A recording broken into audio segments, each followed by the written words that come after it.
கருமையான மேகங்கள், குளிர்ந்த காற்று, ஆங்காங்கே வெள்ளை நிறமாகவும் மேகங்கள் இருக்கிறது. வெள்ளை மேகங்கள்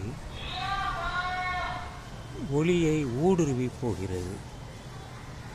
ஊடுருவ முடியாத போது இந்த மேகங்கள் கருமையாக இருக்கிறது. அதனால்தான் அது மழை வருவதற்கான அறிகுறி. நல்ல காற்று அடிக்குது. இப்போ தெற்கு புறமாக இந்த மேகங்கள் இருக்கிறது. குற்றாலத்தில் எல்லாம் நல்ல மழை. அதுபோல் ஆங்காங்கே அமெரிக்காவில் கூட பல இடங்களில் சூறைக்காற்று, பலத்த மழை. உலகெங்கிலுமே ஆங்காங்கே மழை பொழிந்து தான் வருகிறது. அது தமிழ்நாடு விதிவிலக்கு அல்ல. சமீபத்தில்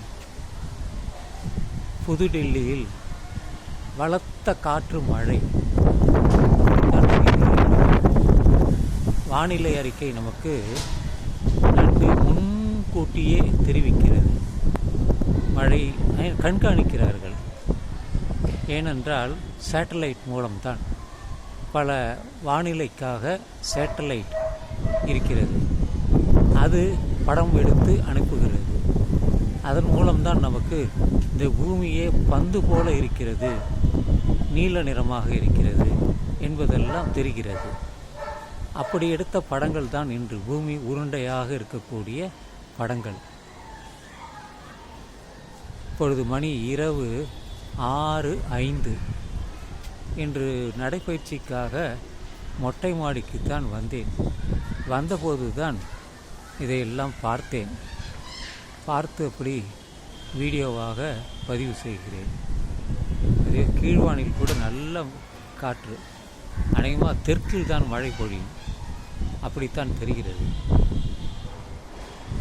நாம் பார்க்கக்கூடிய இடம் மேற்கு, இந்த இடம் வடக்கு, இப்படி காண்பது கிழக்கு.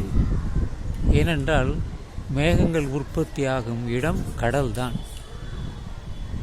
சூரிய வெப்பத்தினால் அது ஆவியாகி வானத்திற்கு சென்று அங்கே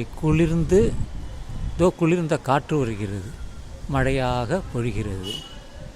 இப்பொழுதெல்லாம் நேற்று இரவில் கூட லேசான தூறல் போட்டிருந்தது. காலையில் நடைப்பயிற்சி செய்த பொழுது அங்கெங்கெல்லாம் தண்ணீர் இருந்தது. மழை வேண்டும். ஏனென்றால் மழை இல்லை என்றால் பூமி காய்ந்துவிடும், பாலைவனமாக மாறிவிடும். அந்த நிலை வரக்கூடாது. ஆனால் சமயத்தில் நமக்கு துன்பத்தையும் தருகிறது. தொடர்ந்து மழை பெய்த காலமெல்லாம் பொழுது மாறிவிட்டது. தொடர்ச்சியான மழையெல்லாம் மாறிவிட்டது. பருவம் கடந்து மழை பொழிகிறது. பருவகாலம் என்று ஒன்று இருக்கும், மழைக்காலம். இப்பொழுது அதெல்லாம் மாறிவிட்டது. காரணம் பருவநிலை மாற்றம்தான். பறவைகள் எல்லாம் இப்பொழுது பறக்க ஆரம்பித்துவிடும். இந்த மேகத்தை பார்த்தவுடன் அதனுடைய கூட்டை நோக்கி அது போக ஆரம்பித்துவிடும். குறிப்பாக காகங்கள், அதுக்கு தான் அதிகமாக இங்கே இருக்கிறது. மேலே கூட கருமையான மேகங்கள் தான், நீளமான மேகமும் இருக்கிறது. அதுதான் இது நீல நிறம். மேகங்கள் சூழாத இடம்.